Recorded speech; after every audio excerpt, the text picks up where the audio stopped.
नमस्ते दोस्तों, मैं हूं कल्पेश और आप सभी का फिर से एक बार स्वागत करता हूं आपके अपने चैनल मैथ्स विद केपी में। दोस्तों, आज की इस वीडियो में हम करने वाले हैं चैप्टर नंबर 2 पॉलिनोमियल्स का इंट्रोडक्शन। तो चलिए शुरू करते हैं।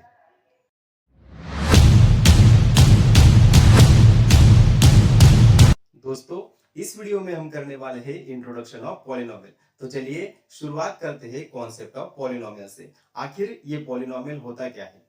तो सिंपल है, a mathematical expression consisting variables and coefficient. Polynomial एक ऐसा मैथमेटिकल एक्सप्रेशन होता है जो कि कोएफिशिएंट्स और वेरिएबल्स से बना होता है। अब यहाँ पे वेरिएबल्स क्या होते हैं और कोएफिशिएंट्स क्या होते हैं दोस्तों? चलिए समझते हैं एक सिंपल एग्जांपल से। फॉर एग्जांपल यहाँ पे मैं ले लेता हूँ एक मैथमेटिकल एक्सप्रेशन 5x। अगर हमने इस मैथमेटिकल एक्सप्रेशन को देखा तो ये मैथमेटिकल एक्सप्रेशन दो पार्ट से बना है। पहला तो है नंबर वाला पार्ट, तो यहाँ पे हम लिख लेते हैं नंबर पार्ट, और सेकेंड पार्ट जो है वो है लेटर वाला पार्ट, जिसे हम अल्फाबेटिकल पार्ट भी कह सकते हैं दोस्तों। तो देखिए, मैथमेटिकल एक्सप्रेशन में जो नंबर वाला पार्ट होता है उसे कहते हैं हम कोएफिशिएंट। उसे क्या कहते हैं? उसे हम कहते हैं कोएफिशिएंट। और जो लेटर वाला पार्ट होता है दोस्तों उसे कहते हैं हम वेरिएबल। तो यहाँ पे हमारा 5 जो है वो आ गया कोएफिशिएंट और x जो है वो आ गया हमारा वेरिएबल। और कोएफिशिएंट और वेरिएबल से जो मैथमेटिकल एक्सप्रेशन बनता है दोस्तों उसे हम कहते हैं पॉलिनोमियल। तो यहाँ पे 5x हमारा आ गया पॉलिनोमियल। और एक एग्जांपल से समझते हैं 2y प्लस 7। इस एग्जांपल में दो टर्म्स हमें दिख रही है दोस्तों। पहली तो है 2y और सेकेंड टर्म है 7। अगर पहली वाली टर्म में हमने देखा तो यहाँ पे y हो गया हमारा वेरिएबल और 2 हो गया हमारा कोएफिशिएंट। लेकिन अगर आपने यहाँ पे सेकेंड टर्म देखा तो सेकेंड जो टर्म है वो विदाउट वेरिएबल है। यहाँ पे वेरिएबल नहीं है, लेटर वाला टर्म नहीं है, सिर्फ नंबर टर्म है। अगर पॉलिनोमियल में ऐसा सिर्फ नंबर वाला टर्म आता है, विदाउट वेरिएबल वाला टर्म आता है, तो उसे हम कहते हैं कांस्टेंट टर्म। तो उसे हम क्या कहते हैं दोस्तों? उसे हम कहते हैं कांस्टेंट टर्म। तो यहाँ पे 7 आ गया हमारा कांस्टेंट टर्म। और एक एग्जांपल से समझते हैं 3y square plus 8y plus 9। अगर हमने इस एग्जांपल में देखा तो यहाँ पे तीन टर्म है। अगर पहली टर्म में हमने देखा तो पहली टर्म में वेरिएबल है y और यहाँ पे कोएफिशिएंट है 3। सेकेंड टर्म में भी वेरिएबल है y और कोएफिशिएंट है वो है 8। लेकिन आखिरी वाला जो टर्म है थर्ड टर्म, जो कि विदाउट वेरिएबल है, जो कि सिर्फ है 9, तो वो आ गया हमारा कांस्टेंट टर्म। तो दोस्तों, यहां से हम ये कह सकते हैं कि जो भी मैथमेटिकल एक्सप्रेशन कोएफिशिएंट्स और वेरिएबल से बना होता है उसे हम कहते हैं पॉलिनोमियल। पॉलिनोमियल में एक तो सिंगल टर्म होती है, या फिर दो टर्म भी हो सकती है, या फिर तीन टर्म भी हो सकती है, या फिर तीन से ज्यादा टर्म भी हो सकती है। दोस्तों, अब चलते हैं हमारे अगले टॉपिक पे। हमारा अगला टॉपिक है types of polynomial based on terms. दोस्तों, पॉलिनोमियल्स के टर्म्स के बेसिस पे भी कुछ टाइप होते हैं। कौन से टाइप्स होते हैं? चलिए समझते हैं कुछ सिंपल एग्जांपल्स पे। यहाँ पे हमने कुछ पॉलिनोमियल्स लिए हैं। पहला जो हमारा एग्जांपल है वो है 5x। अगर हमने इस एग्जांपल में देखा तो यहाँ पे सिर्फ सिंगल टर्म है दोस्तों, सिर्फ एक ही टर्म है, वन टर्म। और जिस वाली पॉलिनोमियल में सिर्फ एक ही टर्म होती है उसे हम कहते हैं मोनोमियल। तो यहाँ पे पहला टाइप हो गया हमारा monomial. A polynomial consisting single term is nothing but monomial। ऐसी पॉलिनोमियल जिसमें एक ही टर्म होती है उसे हम कहते हैं मोनोमियल। तो 5x हो गई हमारी मोनोमियल। अब चलते हैं सेकंड एग्जांपल पे। सेकंड एग्जांपल है 4b प्लस 2। अगर हमने इस एग्जांपल में देखा दोस्तों तो यहाँ पे हमें दो टर्म्स दिखाई दे रही है। पहली तो टर्म है 4b और सेकेंड टर्म है हमारी 2। अब ऐसी पॉलिनोमियल की जिसमें दो टर्म्स होती है, टू टर्म, तो उस वाली पॉलिनोमियल को हम कहते हैं बायनोमियल। सिंपल है। तो उस वाली पॉलिनोमियल को हम क्या कहते हैं? बायनोमियल कहते हैं। A polynomial consisting two terms is nothing but binomial. तो यहाँ पे 4b प्लस 2 ये हो गई हमारी बायनोमियल। अब चलते हैं थर्ड एग्जांपल पे। 5y square plus 3y plus 2। इस वाली एग्जांपल में 3 टर्म्स है दोस्तों। पहली तो टर्म है 5y स्क्वायर, सेकेंड टर्म है 3y और थर्ड टर्म है हमारी 2। तो यहाँ पे आ गई 3 टर्म्स।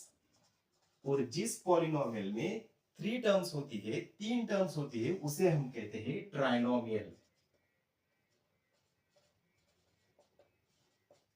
ओके दोस्तों, अ polynomial consisting 3 terms is nothing but trinomial. अब यहाँ पे आते हैं आखिरी वाले एग्जांपल में। यहाँ पे लास्ट एग्जांपल में अगर हमने देखा तो यहाँ पे 4 टर्म्स है।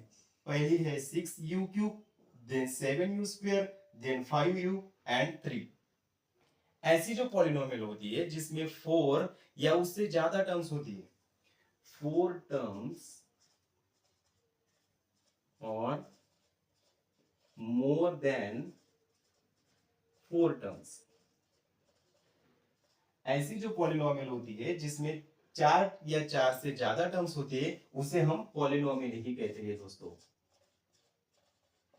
उसे हम पॉलिनोमियल ही कहते हैं। यहाँ पे अगर हमने देखा दोस्तों तो मोनो का मतलब होता है सिंगल, वन टर्म जिसमें एक ही टर्म होती है उसे हम कहते हैं मोनोमियल। पर्टिकुलरली जिसमें 2 टर्म्स होती है उसे हम कहते हैं बाइनोमियल, जिसमें 3 टर्म होती है उसे हम कहते हैं ट्राइनोमियल, और जिसमें 4 और 4 से ज्यादा टर्म होती है उसे हम कहते हैं पॉलिनोमियल।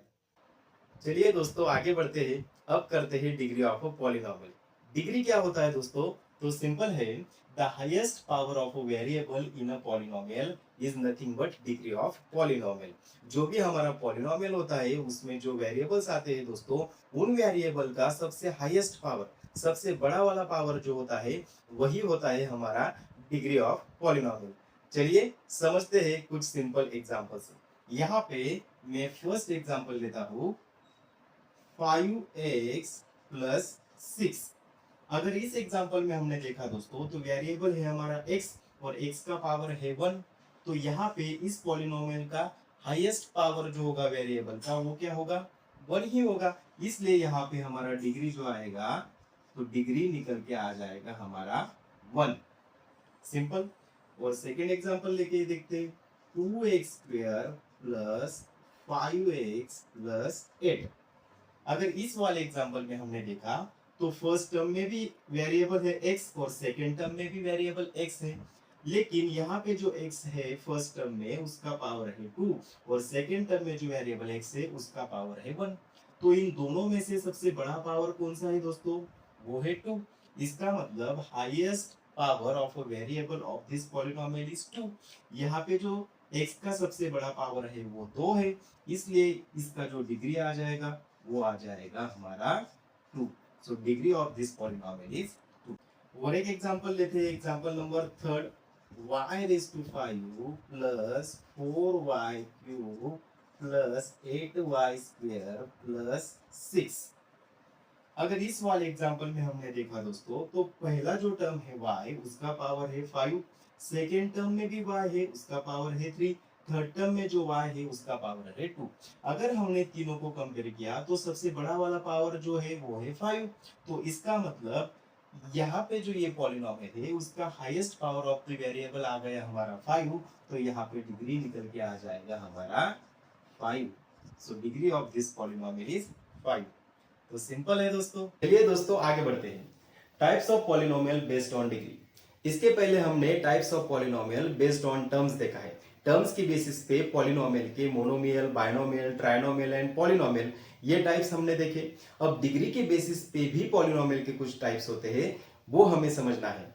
तो कौन से टाइप्स होते हैं दोस्तों? चलिए समझते हैं सिंपल एग्जांपल से। यहाँ पे हमने 3 पॉलिनोमियल लिए हुए हैं। तो हमारी पहली जो पॉलिनोमियल है वो है 2x प्लस 3। इस वाली पॉलिनोमियल में वेरिएबल है x और इस x का पावर है 1 और highest power of the variable is 1। इस वाली पॉलिनोमियल में highest power of the variable क्या है दोस्तों? 1 है। तो इसका मतलब यहाँ पे डिग्री आ गया 1 और जिस पॉलिनोमियल का डिग्री 1 होता है उसे हम कहते हैं linear polynomial. A polynomial of degree 1 is nothing but linear polynomial. तो सिंपल है। अब चलते हैं सेकेंड एग्जांपल पे। सेकेंड एग्जांपल हमें दिया है 5y square plus 3y plus 2। इस वाली पॉलिनोमियल में वेरिएबल है y और highest power of the variable y is 2। यहाँ पे y की हाईएस्ट पावर जो है वो है 2, तो यहाँ पे डिग्री निकल के आ गई हमारी 2। और जिस पॉलिनोमियल की डिग्री 2 होती है दोस्तों उसे हम कहते हैं quadratic polynomial. A polynomial of degree 2 is nothing but quadratic polynomial। तो क्लियर है दोस्तों। अब चलते हैं थर्ड एग्जांपल पे। 3x cube minus 2x square plus x minus 1। इस वाली पॉलिनोमियल में अगर हमने देखा तो डिग्री निकल के आ जाएगा हमारा 3, क्योंकि highest power of the variable x is 3। यहाँ पे हाईएस्ट पावर जो है x का वो है 3, तो डिग्री निकल के आ गया है 3। और जिस भी पॉलिनोमियल का डिग्री 3 होता है दोस्तों उसे हम कहते हैं cubic polynomial. A polynomial of degree 3 is nothing but cubic polynomial. तो डिग्री के बेसिस पे पॉलिनोमियल के 3 टाइप होते हैं दोस्तों। पहला तो लीनियर पॉलिनोमियल, सेकंड होता है क्वाड्रेटिक पॉलिनोमियल और थर्ड होता है क्यूबिक पॉलिनोमियल। जिस पॉलिनोमियल का डिग्री 1 होता है उसे हम कहते हैं लीनियर पॉलिनोमियल, जिस पॉलिनोमियल का डिग्री 2 होता है उसे हम कहते हैं क्वाड्रेटिक पॉलिनोमियल, और जिस पॉलिनोमियल का डिग्री 3 होता है उसे हम कहते हैं क्यूबिक पॉलिनोमियल। ये दोस्तों अब करते हैं zeros of polynomial. The value of a variable for which the polynomial becomes equals to 0। जो पॉलिनोमियल होता है दोस्तों, अगर उस पॉलिनोमियल में वेरिएबल का वैल्यू अगर पुट कर दिया जाए और उस पॉलिनोमियल को अगर हमने सिंप्लीफाई किया, सिंप्लीफाई करने के बाद अगर उस पॉलिनोमियल का वैल्यू 0 निकल के आता है तो हमने वेरिएबल का जो वैल्यू पुट किया था वही हो जाएगा हमारा जीरो ऑफ पॉलिनोमियल। तो चलिए समझते हैं सिंपल एग्जांपल से। यहाँ पे मैं एग्जांपल के तौर पे लेता हूँ x square minus 3x minus 4। अगर इस पॉलिनोमियल में हमने वेरिएबल x का वैल्यू 4 पुट करके देखा, put x is equal to 4, मैं यहाँ पे x का वैल्यू 4 पुट करके देखता हूँ तो यहाँ पे हमारा पॉलिनोमियल बन जाएगा 4 स्क्वायर माइनस 3 इंटू 4 माइनस 4।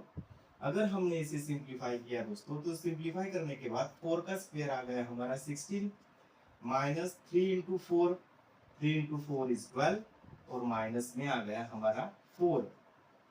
तो ये 16 हम एज इट इज रखते हैं, माइनस 12 और माइनस 4 का हो जाएगा एडिशन और ये बन जाएगा हमारा माइनस 16 और प्लस 16, 16 माइनस 16 इज 0। तो यहाँ पे दोस्तों जो वैल्यू हमने x का 4 जो वैल्यू यहाँ पे पुट किया तो उस वजह से इस पॉलिनोमियल का वैल्यू बन गया 0। तो यहाँ पे ये जो x इज इक्वल टू 4 है वो आ गया हमारा जीरो ऑफ दिस पॉलिनोमियल। तो यहाँ पे हम लिख सकते हैं therefore x is equal to 4 is a zero of a polynomial x square minus 3x minus 4। तो यहाँ से हमें क्लियर होता है दोस्तों, वेरिएबल का जो वैल्यू हम पॉलिनोमियल में पुट करते हैं अगर उस वैल्यू से उस पॉलिनोमियल का वैल्यू 0 निकल के आता है तो वो जो वेरिएबल का वैल्यू होता है वही होता है हमारा जीरो ऑफ अ पॉलिनोमियल। तो सिंपल है। चलिए दोस्तों अब समझते हैं geometrical meaning of the zeros of polynomial. Zeros of polynomial तो हमें पता ही है, लेकिन उसका ज्योमेट्रिकल मीनिंग क्या होता है चलिए समझते हैं सिंपल एग्जांपल से। एग्जांपल दिया गया है find the number of zeros of polynomial px। अगर कोई पॉलिनोमियल होगा px और उसके नंबर ऑफ जीरोस अगर हमें निकालने होंगे किसी ग्राफ से तो वो हम सिंपली निकाल सकते हैं दोस्तों। हमें क्या करना है, जब भी कोई ग्राफ हमें दिया जाएगा तो वहां पे होगा x एक्सिस और y एक्सिस, और x एक्सिस और y एक्सिस के अलावा जो कोई लाइन हमें दिया जाएगा अगर वो लाइन x एक्सिस को किसी पॉइंट पे इंटरसेक्ट करती है या टच करती है तो वो जितने पॉइंट में इंटरसेक्ट या टच करेगा वही होगा हमारा number of zeros of that polynomial. For example अगर इस वाले एग्जांपल में हमने एक लाइन लिया दोस्तों, ये वाला जो लाइन है वो एक्स एक्सिस को यहाँ पे 3 पॉइंट में इंटरसेक्ट कर रहा है, और अगर कोई लाइन एक्स एक्सिस को इंटरसेक्ट या टच कर रहा होगा तो वो जितने पॉइंट में इंटरसेक्ट या टच कर रहा होगा वो होता है हमारा number of zeros of that polynomial. और ये वाला लाइन यहाँ पे एक्स एक्सिस को 1, 2 एंड 3 पॉइंट्स में इंटरसेक्ट कर रहा है, तो यहाँ पे number of zeros for this polynomial निकल के आ जाएगा हमारा 3। सिंपल। सेकेंड एग्जांपल में हम और एक लाइन लेते हैं। अगर इस लाइन को हमने ऑब्जर्व किया दोस्तों, तो ये वाला लाइन y एक्सिस को इंटरसेक्ट कर रहा है, ये लाइन x एक्सिस को इंटरसेक्ट नहीं कर रहा। तो यहाँ पे जब भी कोई लाइन y एक्सिस को इंटरसेक्ट करेगा और वो लाइन x एक्सिस को अगर इंटरसेक्ट नहीं कर रहा होगा, तो ऐसे कंडीशन में नंबर ऑफ जीरोस जो उस पॉलिनोमियल के होंगे वो निकल के आ जाएंगे हमारे 0, क्योंकि यहाँ पे ये लाइन x एक्सिस को इंटरसेक्ट नहीं कर रहा। दोस्तों हमारे टेक्स्ट बुक में पेज नंबर 17 पे एक सिंपल एग्जांपल दिया है, तो चलिए सॉल्व करते हैं उसी सिंपल एग्जांपल को। Look at the graphs given below. Each is the graph of y is equal to px, where px is a polynomial. For each of the graphs, find the number of zeros of px. Simple है दोस्तों, यहाँ पे हमें polynomial px के कुछ different graphs दिए गए हैं और उनसे हमें निकालना है number of zeros of polynomial px। तो चलिए सॉल्व करते हैं फर्स्ट एग्जांपल से। फर्स्ट एग्जांपल में हमें जो लाइन दिया गया है वो x एक्सिस को सिर्फ एक ही पॉइंट में इंटरसेक्ट कर रहा है। और दोस्तों हमें पता है जब भी कोई लाइन x एक्सिस को टच या इंटरसेक्ट करता है, वो जितने नंबर ऑफ पॉइंट्स में इंटरसेक्ट या टच करता है वही होता है हमारा नंबर ऑफ जीरोस। और यहाँ पे जो लाइन है वो x एक्सिस को सिर्फ एक ही पॉइंट में इंटरसेक्ट कर रहा है, तो इसका मतलब यहाँ पे नंबर ऑफ जीरोस होंगे 1। तो यहाँ पे हमें लिखना है therefore the number of zeros is 1 as the graph intersects x axis in only one point। जो ग्राफ हमें दिया गया है वो सिर्फ x एक्सिस को एक ही पॉइंट में इंटरसेक्ट कर रहा है, इसलिए यहाँ पे नंबर ऑफ जीरोस आ जाएंगे हमारे 1।